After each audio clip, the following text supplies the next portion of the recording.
Welcome back, ladies and gentlemen, to our deciding Game 3 of our first match of the day. This match, of course, is going to be the old boys Tongfu.OB versus Virtus.Pro. OB was formed mostly as just a team for fun.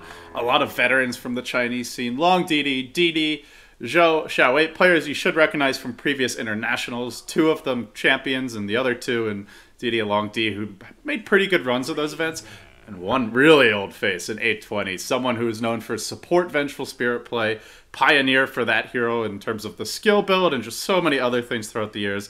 Well, the old boys bounced back in Game 2. They've tied it up 1-1. We go to a deciding Game 3 now, and as the draft quickly unfolds, I bring in SyndereN for insight, analysis, and hopefully to keep me on track here. Hey, hiding in there, buddy? And to carry you. Yes, yeah, carry me, please. Yeah. You're right, this is going pretty quickly. Well, the first pick for Virtus.Pro took a little bit of time, or maybe it was the bans. I didn't pay that close attention to where the reserve time went, but they've used about a minute here on the bans. And something I wanted to point out based on the first two games was it seemed like Nature's Prophet had a big impact for both teams, and this time it is going to be one of the first two bans, actually, by VP. They will get Razor as their first pick, trading off the Mirana and Viper. Mirana was the first pick for Virtus.Pro in both previous games, or first phase. And they're mixing it up a little here. So I'm not sure which direction they're heading with this. Just knowing Virtus.Pro, it's probably going to be something very heavy teamfight oriented if possible. Perhaps some good skirmishers as well with the ganking. And I'm thinking Skywrath Mage wouldn't be that far-fetched here. Virtus.Pro, one of the teams that really like to run it. It's great against Mirana. It's fine against Viper. And that is why they'll pick Shadow Demon. Yeah. I have no idea what the setup is here at all.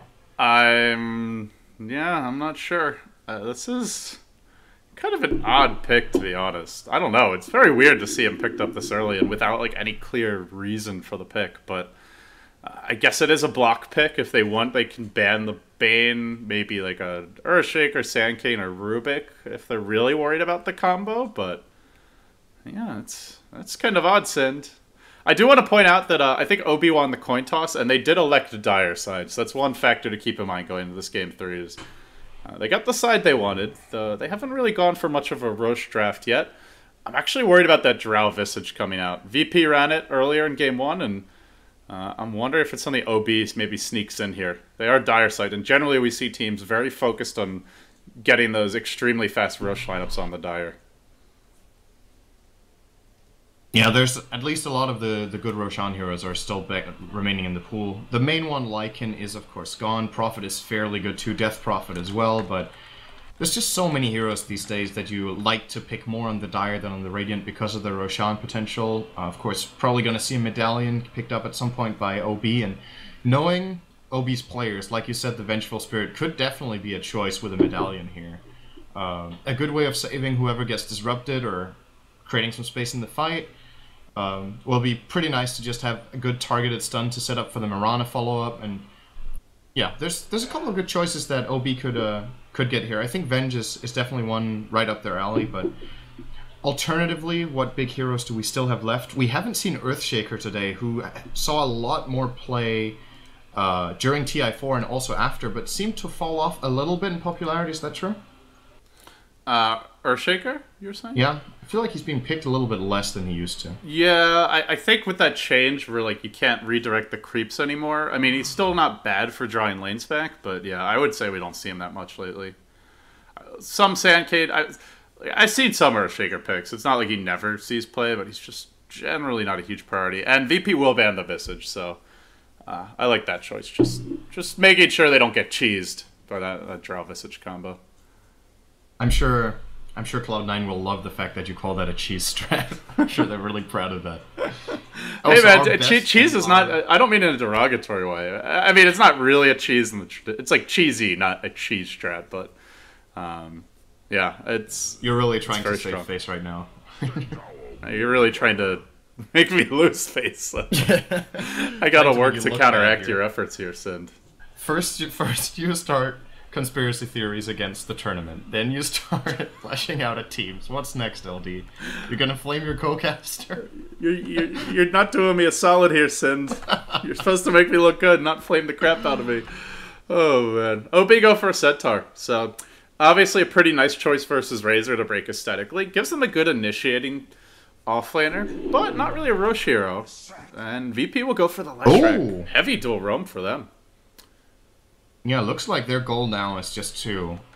This is the final and deciding match, and I feel like it's really bold to pull this kind of stuff out when it really matters, so it must mean that Virtus.Pro have a lot of confidence playing this kind of style. I think having a strong support duo for Virtus.Pro is really essential to their success in most games, so this duo can definitely get the job done. It's hard on Mirana, but against Centaur and Viper, these two heroes are pretty good at setting up combos. And maybe the Mirana isn't even a core, so maybe they don't really want to gank her anyway.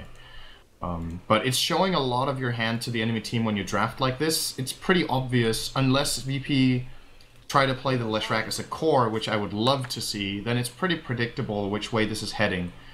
And OB are like, okay, if you guys want to play early gank, you better succeed, because if you don't, your towers will be gone at 15 minutes with Viper and Shadow Shaman. And we'll be taking Roche with this as well. So yeah, that's true. Yeah, I feel overall OB's got the slightly more well-rounded draft. Not to say VP can't win, but it's just a bit one-dimensional with these two picks. We'll see how they balance it out the rest of the way, though. They've got 2 more to go. We saw the Meepo in the last game. We saw the Drow Visage the game before.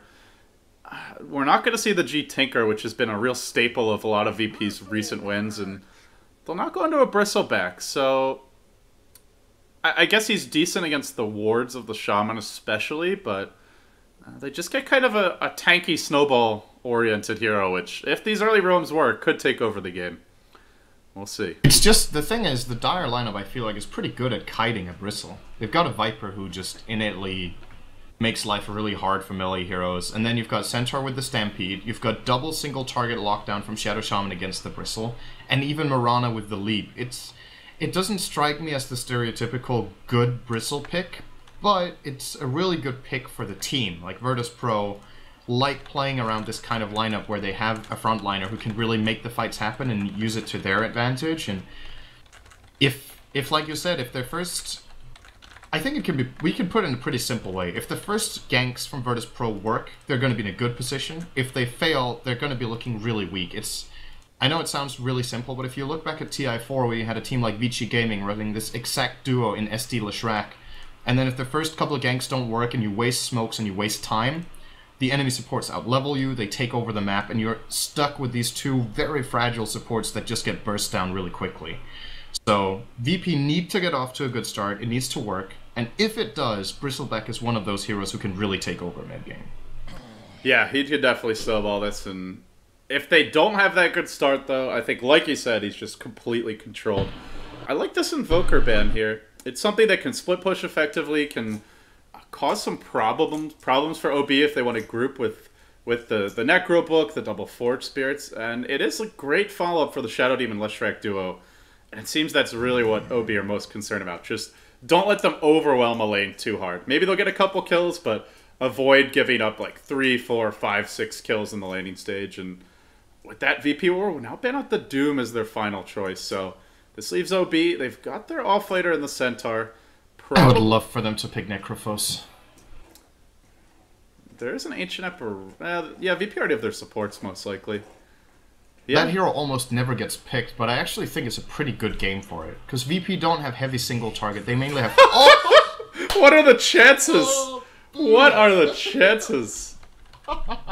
Since someone's feeding you information. Don't even try to pretend like you came up with that on your own. That's almost too good to be true. This is one of my proudest draft predicting moments. I've had some good ones, but this one might be the best I've done yet. Oh my goodness. It's great against the Bristleback and Razor, who both tend to build tanky, and it's a great 5-man hero. The only area where this hero sometimes struggles is his early laning stage, but Necrophos. I don't even know what he got. Did he get changed to 6.82, by the way? Not at all. Oh yeah, because of the damage type changes, Heartstopper Aura instead of HP removal is now negative regen, but it works the same way. It's just a different damage type. So he's identical. Ooh. All right. This is going to be a core, I think. Unless if they play the Leshrac core, but I don't think VP generally does that, so... Yeah, it's going to be a BZZ silencer, so definitely a core. Alright, core silencer. We do have... Why are their names red? Does that mean they're disconnected? I'm not sure. Anyway, yeah, Core Silencer, Necrophos. What's this is 6.81, man. This is still 6.81. I'm expecting some crazy stuff when 8.2 comes out, but this is exciting. The Silencer pick, this deserves a little attention, I think, because it's, first of all, playing Silencer as a core is something we've seen quite a lot, but I really like the choice here. There's a couple of reasons why Silencer will be really good. So, first of all, they needed a solution to the Necrophos, because their lineup doesn't deal with him too well. Now, Global Silence is obviously great.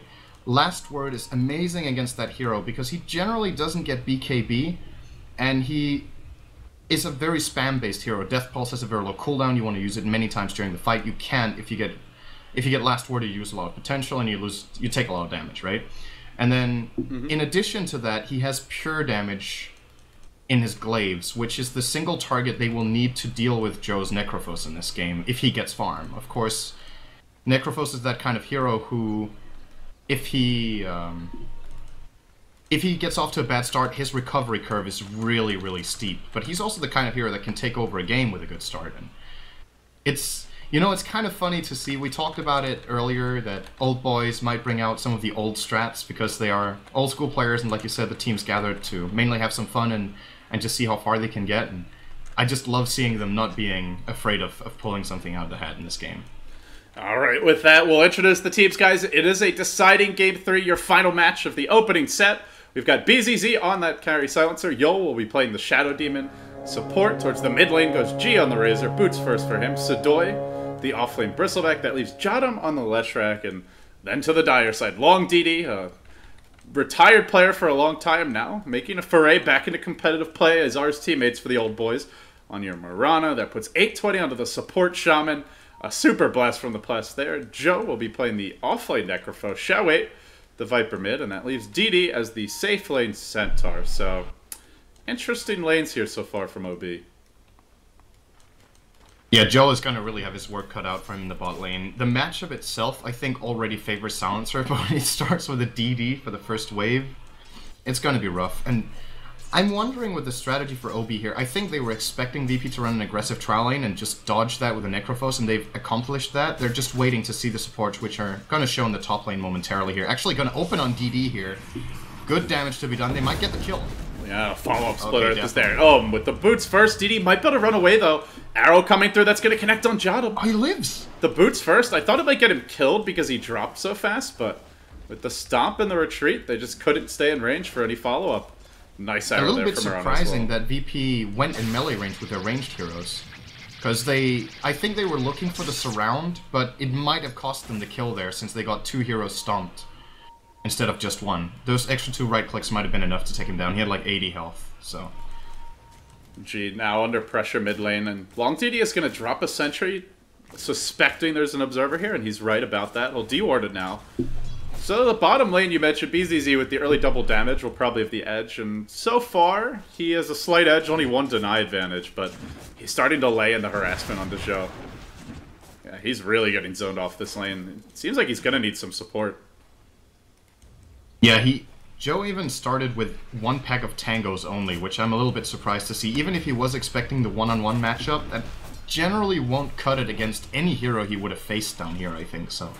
A little greedy. He'll get the Basilius now. Top lane. Disruptions come out, and the follow-up for the splitter will just connect. Edict damage now. Somewhat being tanked by the creep wave, and yep, these creeps continuing to tank it. Oh, no. No, there they get the kill. Attack. That was actually first blood. For some reason I had in my Joe might die as well. Might get solo killed by Curse the Silence. The curse here. One more glaive. One more glaive. He's got the distance. Oh, not enough. Now he might get turned on. Long range arrow, but BZZ keeps his wits about him. We'll dodge away from that. Long DD only level 1. Can't really do much here. But he will hold the experience while his Necrophos has to go heal. And you love the Necrophos pick, or you love him as a hero and the way he fits this draft sim, but the one thing I will say is he's generally not the strongest laner, and we're seeing that here. He's really getting punished in this bottom lane. I think it's odd with... I can imagine what OB were expecting, but if that was what they were expecting, the laning is just odd. I think they could have put the Necrophos mid against Razor, and that would have been okay. Because even if he gets static linked, he can still farm a bit with Death Pulse and maybe get 1 or 2 CS here and there. And the Viper will beat Silencer in lane. But effectively this way, they're going to have a Razor beating the Viper in the mid lane, and they're going to have the Necrophos being stomped in the bottom lane. So they just their laning decisions are really costing them, and now 820 is going to get caught off here as well. They've rotated 3 heroes down bottom now for OB, but so have VP, sniffing out what's happening here and just getting an easy kill again. 2-0, and way, way ahead on the farm as well. Just look at these lanes for VP going exactly like they want. 1,500 golden experience in 3 minutes. And I guess the big issue here is they're looking to make another jump on this bottom lane. And they might find Joe. He doesn't have boots. Disruption to start. Leshrac stun to follow. And with the Soul Catcher damage, they're going to lose the Necrophos again. OB not just losing the lanes, but getting absolutely demolished during the laning stage. This is the kind of start that can just lose you a game if you're OB. They're very far behind. They need some trades. They'll look for one now in G, middle lane, held by the Shackles, caught by an arrow. This will be a big kill on the Razor. And a desperately needed one, and yeah, G will go down. Xiao8 getting the last hit. Yeah, these supports for OB, they have to get something done. So it's good that they find this one gank so they can get the level 2 up on 820 and they can start being a little bit more dangerous around the map. Shadow Shaman is the type of support who gets really weak if he doesn't get levels. It's one of the supports where level 6 is best on, but who, in comparison to a lot of other supports, is the weakest until that point. So they really need to make sure he gets some pulls off, gets some levels, and the Mirana, they can sacrifice long DD a bit for it, that's okay. If Mirana's level 3 when Shadow Shaman's level 6, so be it. Just get the Mass Serpent Ward so you can start taking objectives. I do want to point out that OB has made a lane swap here, Synd. As meanwhile VP are smoking and going on mid, Yol and Jadam grouped up. They're going to send the Centaur off lane, but this is also going to be a tough matchup. Long DD breaks the smoke. Is he going to get out? Perfect timing. Oh man, it wasn't even checking the rune or anything. He was just having a little rotation towards mid. Maybe trying to go for an arrow on G. VP will be thwarted for, I guess, really the first time this game in their rotations. And that is their last smoke for 5.5 minutes. So yeah, no more Shadow Demon Leshrac rotations. At least not easy ones. It's a pretty big deal. Yeah, they're currently both level 3, which is okay at 5 minutes, but as we talked about pre-game, you generally want this Shadow Demon Leshrac combo to find a lot of kills, and 3 kills in 5 minutes is fine. The question is where they go from here. Are they able to find more, or are they is it gonna stagnate a little bit? Because if they don't manage to keep up the momentum here, I think the Necrophos will start getting items here, and you don't need that much in the Necro in this game to start being useful. Just a mech and treads will make a huge difference against the VP lineup, mitigating a lot of damage and allowing Viper to go for different items. They can let Viper be a damage dealer in this game instead of getting mech. Oh, 820. I just watched him make a long journey towards mid lane, but disruption from Yol. Oh, he gets fogged, right? He's just out of range as he went to cast it. 820 will see an Invisor, and does he go back for it? That might actually get him killed. There's going to be a stun here. He could have just kept it running, and they'll take the rune. They'll kill him off. It was one of those things where, like, if he had been running this way, it would have been fine, but he just, by the time he saw it and reacted, it was the wrong move. Gets him killed. He might have actually also died running the other way. He has 10 movement speed less than his Shadow Demon. And Courier just got Viper Striked mid lane, but it's still got the speed boost, so... Oh, what? I've never seen that before, I think. Yeah, well, that's... Cute try there from Xiao8, but didn't work. The Viper Strike ult is actually a decently long cooldown at level 1, but yeah, it's not going to matter too much. Oh, that's kind of a gift for VP. With no smokes, it was like, okay, maybe now we have an opportunity to catch up after the early ganks, but then they just give another kill away. And you mentioned Shaman be weak at the early level. Synd, he's level 2 at 7 minutes in. He's so far behind 820 is. And now they go on mid. They're going to disrupt the Viper. Caught out by the splitter. Again, the timing's right. The arrow will connect on Yol. Maybe a bit of a trade here. They throw out one Viper auto tech, but all his damage is already stolen. So they'll get the Yol kill with the Mirana, but G's going to dive deep for this. He's got stick charges. He's going to get another kill. 6-2 the lead. VP just keep on delivering. And we might see G even going for more here. He's got 3 bottle charges and his ultimate ready. Could try to find the Shadow Shaman here, and he, as we talked about, he's pretty much free food right now for G. I think that's exactly what he's going to do. They can collapse on him from the left with Sidoi as well. He spots him out. He's currently waiting a little bit. He wants 820 to move down just... If he goes for the creeps, he's dead. So Doi's just ignoring Joe, and this should be a giveaway. And it is, but it's already too late. 820. Losing his damage. So Doi can finish this G. He managed to pop a bottle charge during that time, but the Necro ult might be enough to turn this. Getting a decent counter kill. Sidoi down to 20 health. That last auto attack finishing him off, but he's going to pay with his life here. G will kill. No, no, no. The heal. The heal. The plays by Sho.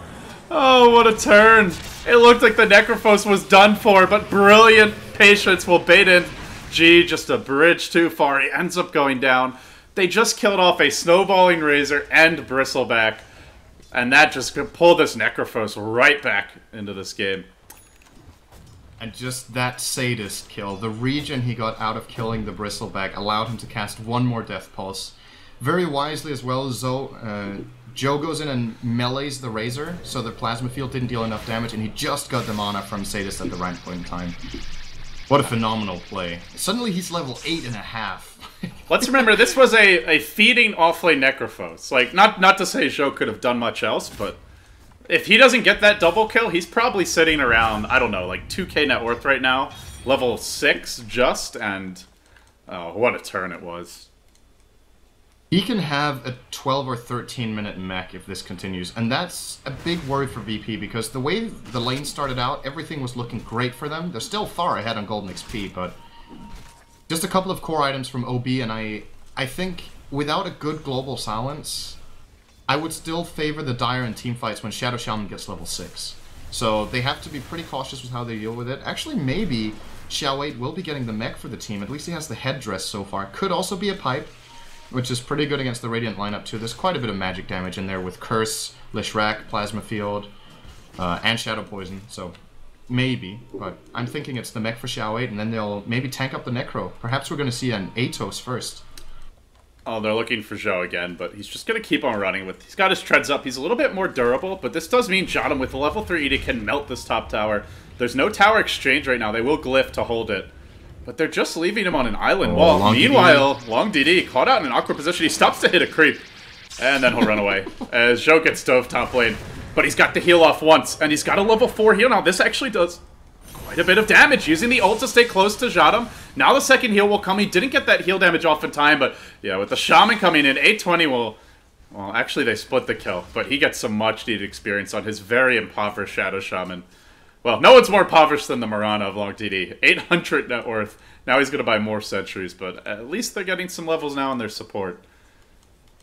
I'm a little surprised with how little OB have pulled in the top lane. I don't think this camp was even blocked from the start, was it? Maybe it was, but there's at least been a couple of minutes. I think it was accessible, and he hasn't really used it. Aw, Joe. No teleport scroll. And there's no dodging away from this. He has the heal. He doesn't have the ultimate ready. They'll throw out additional poison and a much-needed kill to slow down the Necrophos, who was just starting to claw his way back into this game. They'll take the tower as well, and VP still hold the lead. Now up to close to a 4,000 gold lead, a 3,000 experience lead. Sid, we talked a lot about VP as like a 5-man lineup, a Roche lineup, just a deathball type of strat to some extent. It's really hard to deathball when the enemy team's tri-core are all topping the network charts. And now they go in oh, PZZ. Caught out. Global, no mana for it. He has come back for Midas. Gets disrupted. This will stall the follow-up damage, but not enough to save him. Might be enough for counter kills, though. Long DD, he already used his leap. And G's on the chase. Will actually go down to the last word damage. And 820 will just run away. Really good TP support from y'all there. Bought them the time for the counter kill. Very nicely done. Sidoi moving into mid. Actually, they're going to try and Xiao 8 here. This stun needs to land. He just Jotum waits forever, and then he ends up getting juked anyway. Now Xiao 8 gets the kill. Oh, that's gonna hurt. That's a little embarrassing. You know, sometimes you're your own worst opponent when you're playing a hero like Lishrak because you're overthinking the situation instead of just trying for the stun. And all that time he waited gave the Dire plenty of time to TP and support there and get an easy kill. It does happen, but yeah, I mean, it's one thing just to miss the stun, but if you wait that long, clearly trying to not miss it, and, you know... And then miss. And then miss anyway, and, oh, that's just... Psychologically, it's just like, damn it, I'm such an idiot. They will get level 6 now on the Shadow Shaman, and pretty important for this lineup. That's a decent timing, considering how he was level 2 at 7, and now he's level 6 at 12. So it's about almost a level per minute for the last 4 minutes. So just a couple of successful ganks, a little bit of pulling, a little bit of laning. And now that's Mass Serpent Wards up. It's a mech on Viper. It's Shadow Shaman with Arcanes if he wants them. And on the other side for VP, we've got the mech on Bristle, so that's going to even out. And we haven't talked too much about Silencer, because he's kind of been left alone, but BZZ is farming a hell of a lot. They're wrapping around with Xiao 8. Going, though. He just bought his mech, though, so even if he dies here, not the biggest loss, but considering that he's one of their more farm heroes, this is pretty big. Great global. Joe was trying to TP with the heal and turn it. They may have gotten the kill anyway, but at that point, perhaps you're looking at some old boys counter kills. They now have the Shaman wards online. They know global's on cooldown. It would be a good time for them to take a fight if they can find that opening, Synd. Will they? Well, that remains to be seen. They could also get Rosh, actually, with... I don't know if VP have the potential to fight in there without global silence into a level 9 Necrolite, the mech, Shadow Shaman wards, Stampede on the Centaur, who almost has Blink, by the way. Oh, Long DD's gonna get caught out again. Will leap! But Demonic Purge is up. Okay. Didn't even need it. G was there to collect the kill anyway. Another kill for Virtus Pro. Well, towards the bottom side of the map, 4 heroes will now begin. Actually, 3 will converge. DD now stampeding, charging the other direction, has no blink. He's got to hoof it in. And this will get the Viper in range for some poison attack. If they turn to help him, they could lose more than just the Viper. Yo's going to run directly in. The wards get dropped, but the shackles were canceled rather quickly. Still, Yo will go down. Wards not used at Roshan, not dropped in tower range. And they will lose their tier 1 mid. It's honestly not the worst thing in the world for VP. But they do lose their core silencer, and that is a fairly big blow. Yeah, having the Mass Serpent wards blown there, I don't know whether they were necessary, to be honest. And this tower would have been gone by now if they had them. So maybe a little bit of a misplay here coming out from 820. Like you said, they're trading it for tier 1 mid. So they would really like to get a tower of their own down here so they don't end up losing too much on it. But I think VP are going to defend this. Shadow Demon porting in. Oh, they even have Razor, Invis. This is going to be a disaster, I think, for OB. Oh, Xiaowei with the Purge affecting him. Just can't get away from this Razor. Will mech up. They turn with the double-edged stomp. The great defensive disruption, though, dodging away from the Necrophos ultimate. It still doesn't matter. Xiaowei still fights through it. Now they bring in BZZ. Reinforcements arriving rapidly for VP, but they just can't seem to bring down the Viper. DD dropping low to the curse. Zhou forced off by it. Man, these disruptions have been on point from Synd. He's been a real force for VP in the fights. Yeah, the problem with these fights for VP, though, is if they don't bring down the heroes, they actually all heal up to full again. Necrophos and the mech and everything. Oh, BZZ. Not ready for that Murano ult. And what item build are we seeing from Joe now? He's got the Ogre Club, and he did get that kill, so he got loads of regen. What do you think, Ags, BKB? Yeah. Ags is a possibility here. I feel like it's a very gimmicky item, though. Yeah, it's good stats, but at the same time, it's like... Oh, well, hold that thought. They're chasing in bottom lane. Sidoi stacking up to go a bit on Xiaowei. Does he want to go in? He keeps on backing off and then running back in. A little bit indecisive. But... And it is an Ags, I think. Alright, point booster. Looking forward to seeing this in play. So, in the current version of Dota 2, this increases, if they get killed by Reaper's Side, they're dead for another 30%. Oh, wait a second. Blink initiation onto G. The global is used, but not before the ward tramp onto G. Yo will defensively disrupt him. Curse of the Silent doing decent damage here, but not enough to finish off DD as Sidoi charges in, but he's controlled by the shackles, finished off by the follow-up from the Necrophos ultimate. That Necrophos is really shutting down these tanky cores. The Bristleback just not feeling particularly durable. And now BCC, he gets blocked in by his own creep. How unfortunate for him. DD will be mech'd as the killing blow from the tower was about to connect. And suddenly it's a full 5-man wipe. OB bouncing back in a huge way. The old boys, this old dog is using some old tricks with the Necrophos to great effect. And yeah, VP can't deal with the healing. This was why I thought Necrophos would be a really good pick, because they don't have burst damage. They have damage over time with the Razor, with Bristleback. It builds up over time. The Silencer was a decent pick if they were able to focus down the Necrophos during the global. But if they can't target Joe out and they don't manage to bring down targets, everyone will just get healed back to full. And you just see it right there.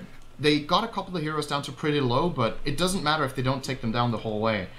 So what I was getting at with the Ags is, if you get killed by Reaper's Side, you have a 30% increased death time, and with the Ags upgrade, you can't buy back. In the next patch of Dota 2, the Reaper Scythe kill is a static 30 seconds you're dead extra, which is way better on lower levels, obviously. It's actually pretty huge. Is that only with the Ags in the new patch, or is that with the regular? I don't remember. I'm going to have to look that up, actually. I thought I saw... I didn't actually read the notes for him, but... Oh, they're going in mid lane. Moonlight Shadow, 2-hero stomp! Big initiation from DD! Instantly, those 2 that he caught fall, and now they run onto G. Virtus Pro are getting overrun right now by OB. Yo will buy back. He'll TP in with a Soul Catcher and a Purge, trying to turn this fight a bit, but the Viper just keeps on pushing in. G will end up surviving. Man, these Centaur stomps have been huge. Another big one from DD. He delivers again. This guy was amazing on a Sand Key last game. He's doing it again here on the Centaur. And SyndereN will bring down the Mirana, actually managing to finish off the Centaur as well. VP, hang on. Xiao8 still standing strong. No Viper Strike, though. Can't really go too much further. Now a Disruption on the Xiao8, but he just turns and runs the other direction. And Yol will barely make his way out. G just standing and farming. He's pretty confident to be up here. Okay. Yeah. He could pretty much get killed by just a couple of Viper attacks, but feels like he's in a good position in the lane. He was fine as well. And you're right. It's also currently with Reaper's Scythe that you get the extra 30%. So yeah, it's 30% extra respawn time. You can't buy back. And in the next version of Dota 2 with Reaper's Scythe, it's a static 30 instead of 30%. So pretty much better on every single occasion, apart from when the enemy is really high level and has already bought back, I guess. But even then, I'm not sure how it's calculated. But 30 seconds, let's imagine it was the new version right now. You would take a hero out for another 30 seconds with every Reaper Scythe kill right now, instead of 30%. So, yeah, and I guess the big point is, even if it's better late game... Oh, hold that thought. Again, we have an engagement. Really no time to discuss anything, man.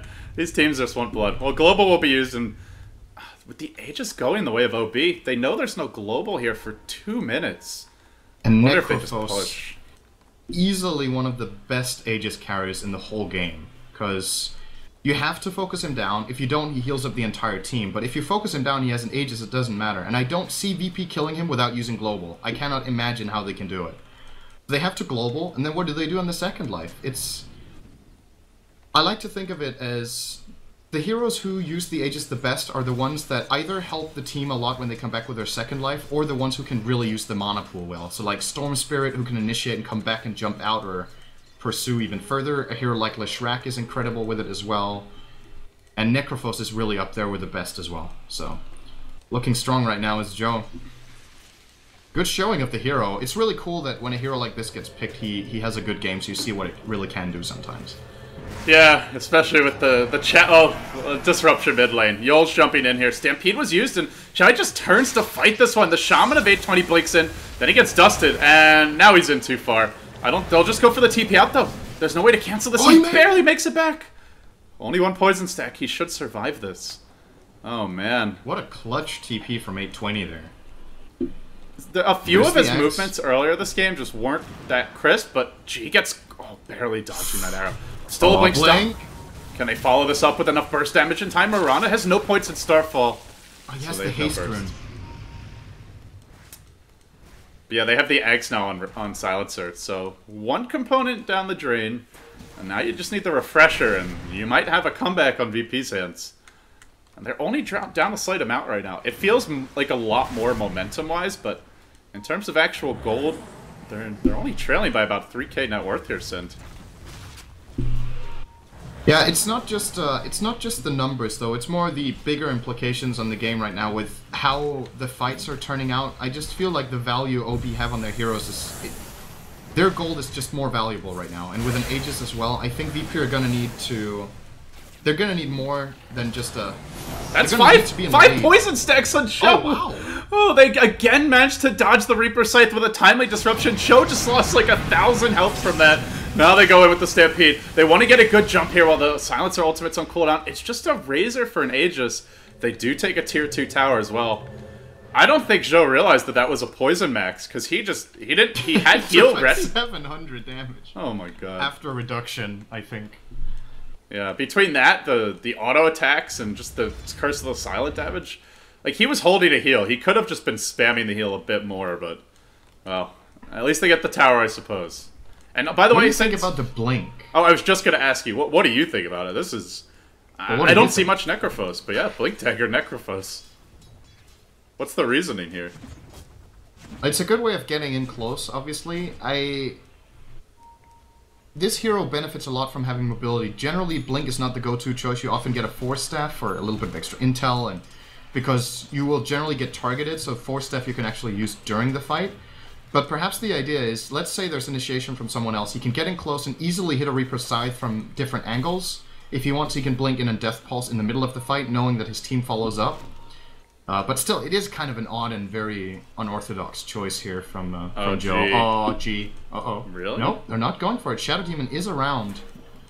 Would have Actually, been there for another disruption. That's probably a wise choice. Disruption was there, and there was actually 5 heroes bottom, as it turns out. They threw an arrow, they got vision, and now they stampede in. Blinking onto Sidoi. Zhou will now be purged, force-staffed as he tries to retreat, but the chase is on, Sin. They've got a disruption to continue pursuit. DD muscling forward, but he can't get off a stomp. They then hex Sidoi, holding him in place, trapping him in the wards, but he still is able to fight his way out of this. They'll bring down the Centaur to start this, but now Xiaowei joins the fray as well. Zhou's got some backup here. The mech gets popped. The Necrophos ultimate, this time no disruption dodge. For once, they actually get the damage out of that damn thing. And it will be a 2-for-1 exchange. And Viper with that BKB in the front lines. VP just don't have an answer. They don't have enough physical damage yet. Razor needs time to build up. So does Bristleback. And the amount of healing, once again, that comes through, it's just not possible for them to deal with. So even though that was kind of an awkward engage for OB, they still come out on top. They're going to get a tier 2 as well. The question is if they're going to be even more here. Virtus Pro, I'm not sure why they're sticking around. There's like no hope here of defending that tower, so better safe than sorry. Just back out, cut your losses, and try to reset and buy some more time for the silencer. I still feel like the refresher is going to be the potential turning point for VP. Until then, I cannot imagine them winning a team fight. And BZZ has like 1/3 of it almost. He can just about buy the Perseverance here. After a wave or two, he'll have that like 1800-ish gold, and at that point, I mean, the one thing that is a bit tough is it's a very expensive recipe. You feel like you're close, and you're like, oh, crap. I not only need the Oblivion Staff and the Perseverance, now I need the recipe as well, but, well, he's at least got the makings of it. Oblivion Staff now delivered, and at this rate, Sind, he probably only needs, like, 5 minutes or so to pick it up. And that's assuming he doesn't get too many kills. I'm not sure how well equipped OB are to deal with that. They're pretty spell reliant in general. Currently only the 1 BKB on Xiaowei, and that doesn't really help you that much against double globals, so. Well, it helps you against the first. It depends how you can force the fight, because if you BKB first and then the first global comes, then you get global twice. But if you can wait until the first global, then BKB that one off and start fighting, then effectively you're only taking the second global, the silence from that. The curse of the silent damage. Yeah. Yeah, not only that, but only the silence of the second one, right? Because BKB breaks the first one. Right. If you wait until the first one goes off. So I'm thinking something along the lines of that for Zhou as well, actually. I think he should get a BKB on Necrophos now. Oh, top lane! Yo gets caught out. The stomp actually missed, but Zhou is here to save that one. That was definitely a salvage, though. Anyway. Yeah, they need to be a little bit more precise with these Reaper scythes. They're actually not getting the kills anymore, and when you bought the Ags for this purpose, better make sure you sent them out on the sidelines for those extra 30%. It's especially going to get relevant in about 20 minutes time when you get toward the late game. Having a hero out for like 100 seconds without buyback usually determines games. And Necrophos can force it upon the enemy team as the only hero in the game. So very unique in that sense. And it does indeed look like Zhou is going to go for a BKB here. He has the Ogre Club in his inventory. And actually even close to it. He's only 1,000 away. Yeah, and I think this, after seeing how much those poison stacks did to him in the last fight, I'm liking that choice from Zhou. And that's, you know, not to mention the Soul Catcher damage to worry about. They've got some really good burst. Stack 1-2 globals on top of that, and he could be in trouble. But, yeah, with the BKB, he'll be much more difficult to bring down. And Rosha's going to respawn potentially in the next minute or so, Sind. How aggressive should they get with this next Aegis? Like, if you're on OB, do you call for a high ground attempt at that point? Do you just kind of farm and look for pickoffs? What's the game plan there? I think they have a good chance at taking high ground if they get the Shadow Shaman level 2 wards off in a good position and Xiaowei gets the Aegis and runs in front. Or, no, sorry, not Xiaowei, of course Zhou on the Necrophos. Because once again, if the Necrophos and Viper are leading the charge and there's a Stampede in the backhand, there's kind of no way VP can kill Necrophos without using Global. And if that's down, they can just commit all their stuff afterwards and take the tower. And that's fine. If they don't get more than the tower, they can siege again afterwards without an Aegis and probably manage. So I would say Aegis high ground would be my call, either that or the tier 2 top, but I kind of feel like they have enough right now to go for it, because the Aegis will also give a BKB to Necro. And they probably can get that tier 2 top for free. Well, I think that VP are pretty aggressive. Maybe they'll try and defend it, but generally in this position you would see the team in VP's shoes just let it go and fight from the high ground. And Yola's now looking to go in mid. He gets off a Demonic Purge. He's really in deep here with the Disruption, and then he just tries to TP out. No, he gets hexed. What was going on there? G was like all the way. G was over here. I don't know. And that kill kind of space. wasn't going to happen anyway. It was against a Viper with a BKB. Space He created. couldn't have killed him. Stomp on the Jada. Oh, there's a mech here from Sonoy to keep him alive. I'm just looking for the Shadow Shaman initiation. Gets up the ward trap on Jottam. Beautifully played by 820. I don't know if they needed the full trap to kill him, but it certainly doesn't hurt as Sonoy retreats south. But he's if he gets stomped here, he's going down. Global. Oh, nice global. Really good. It is on cooldown now, though. Let's see. Roche up in a minute. No global for the Roche fights. That's a freebie at this point. Yeah, I think it was going to be anyway. That's the problem. So they might as well use a global to save the bristle and once again cut their losses. This is going to be, yeah, it's kind of looking like with every minute OB is getting slightly more map control and slightly more kills, and they're not paying anything at all. There's no tower falling, there's no, like, VP barely even have, do they even have a ward on the map? I don't think they do. No, Because they're completely in the playing dark in the here. And they might even high ground without the BKB here. I guess you don't need wards. I guess you don't need the wards if they're just walking straight down the bottom lane. Arrow connects. That's on Yol. First he got caught out. Well, kind of just proffered himself mid and now gets caught bottom by the arrow. But no, they're not actually going to go in on him. And now he'll purge. Now wait, wants to force out this BKB. Like one auto attack from Viper is going to kill Yol, and he's still chasing. He's got stick charges, but my god, arrow? He's an aggressive Shadow Demon. I think it's a wise choice for OB to back off here. There's no point when they have 4,000 unused gold in the Necrophos. There's a Roshan at their disposal. There was no reason to even go high ground in the first place, I think. A little bit over-aggressive here, and they'll go back. Now, I want to point out one more thing about Joe with the Blink Dagger that we didn't really talk about. He's actually split pushing very effectively, because the only way he gets caught out by VP is either with a smoke or getting hit by a Shadow Poison from the Fog. Because when he gets Demonic Purge, he can just blink.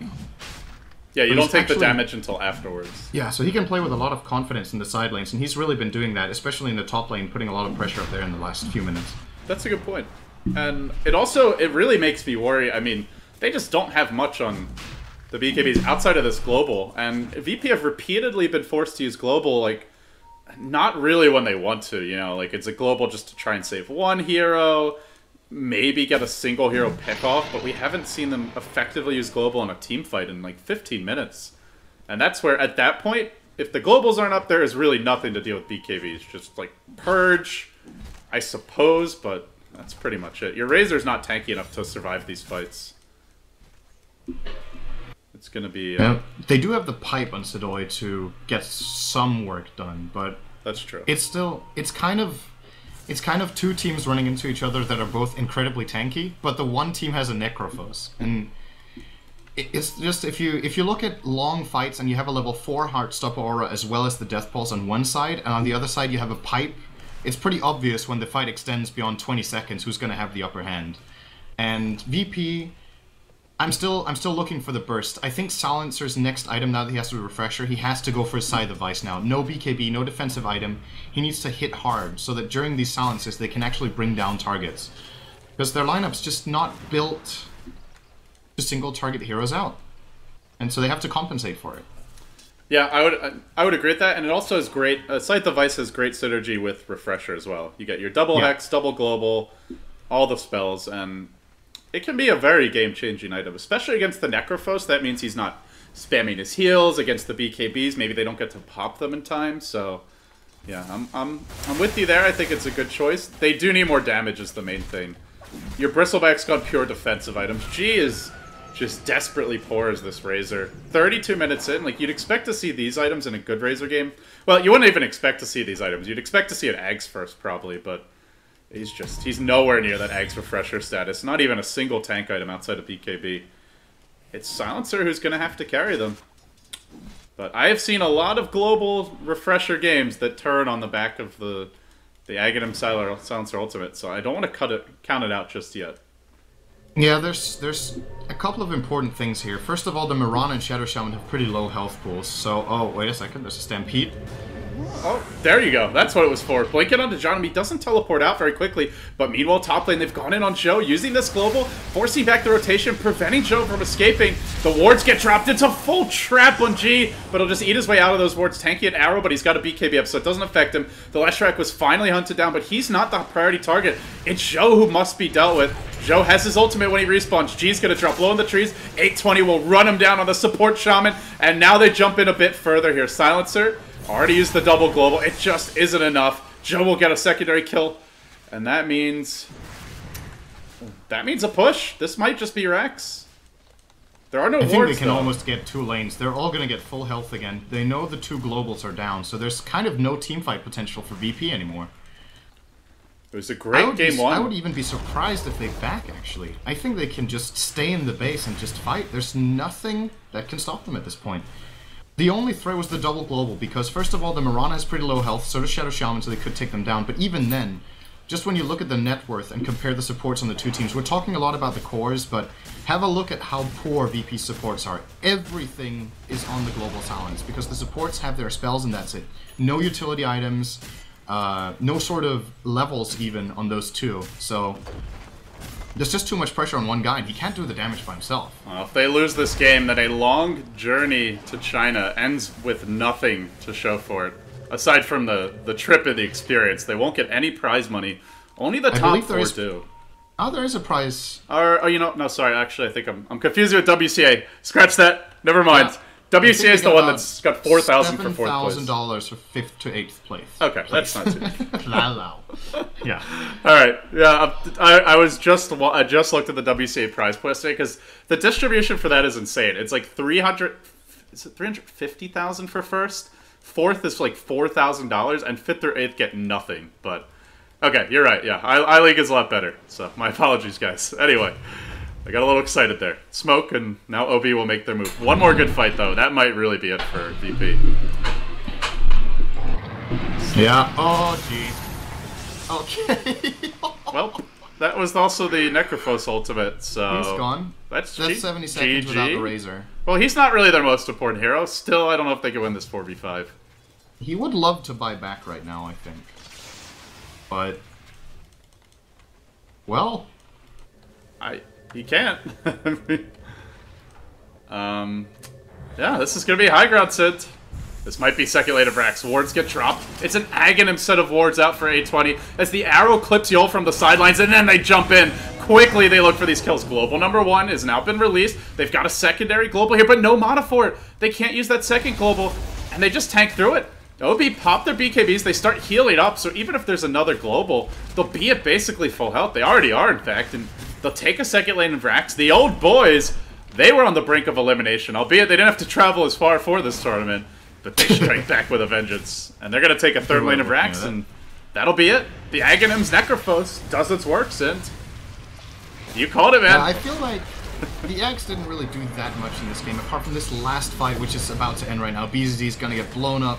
Zidoi doing what he can, but he has to retreat in a moment. Jordan taking a lot of damage from Xiao 8 as well. Actually dealing some damage here is Zidoi, but there we go. Bye-bye. No buyback. Oh! Those disruptions have been so clutch. I feel bad for Yol that it ends like this, but they might lose a few at the well. The Centaur Stomp is going to be canceled by DD, and he'll try to retreat out. No Stampede. Joe just standing and tanking through this fight, but he's got no mana at this point. He could be in a bit of trouble. Arrow connecting, long range on the Zidoi. Let the fountain farming continue. It's just pure auto attacks from Joe, and now we'll get the huge mana spike from that last hit.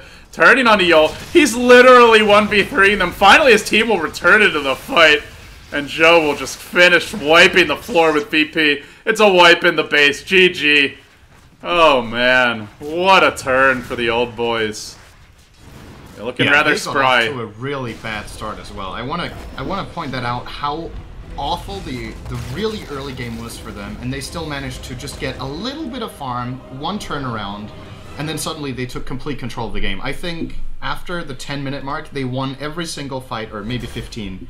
Every single fight, every single exchange. They got Roshan's, and it also felt like VP's strategy wasn't really executed that well. When you get an Axe Refresher on Silencer, you generally want him to get more than 3 assists and 2 kills in total. I mean, when you have the Axe and you apply Curse, it should be setting you up for some sort of kills, but just overall, their lineup just wasn't really built to deal with this strategy that OB pulled out, and I'm just really happy we got to see a good Necrophos game. I feel like this hero is overlooked. There's some games where he's amazing, and I think most of the teams that are actively playing right now probably wouldn't have picked it, but it's the old boys who remember the strength of the forgotten heroes here and pull it out in a great game. And what a showing from Joe, really. 12, 2, and 17, and both of those deaths came incredibly early this game, like in the very first few minutes. Joe, impressive. The rest of OB delivered some great ward traps by 820 later on in this game, and the old boys move on, guys. They are going to play the winner of PR versus Rave. That best of 3, our second and final match of iLeague coverage today, coming at you momentarily. I'm LD. He's SyndereN. If you enjoy his casting, of course, follow him on Twitter at SyndereN. If you like, you can follow myself as well at LD Dota. But stick around, guys, because coming up next, our second best of 3 of the day. Who's going home? Will it be PR? Will the Koreans of Rave? Surprise. Actually, a lot of Filipino players on that team. It's not really fully a Korean team, but hey, they're playing in KDL. We'll see. We'll see. That match coming up next. You're watching Beyond the Summit. Stay tuned. We'll be back.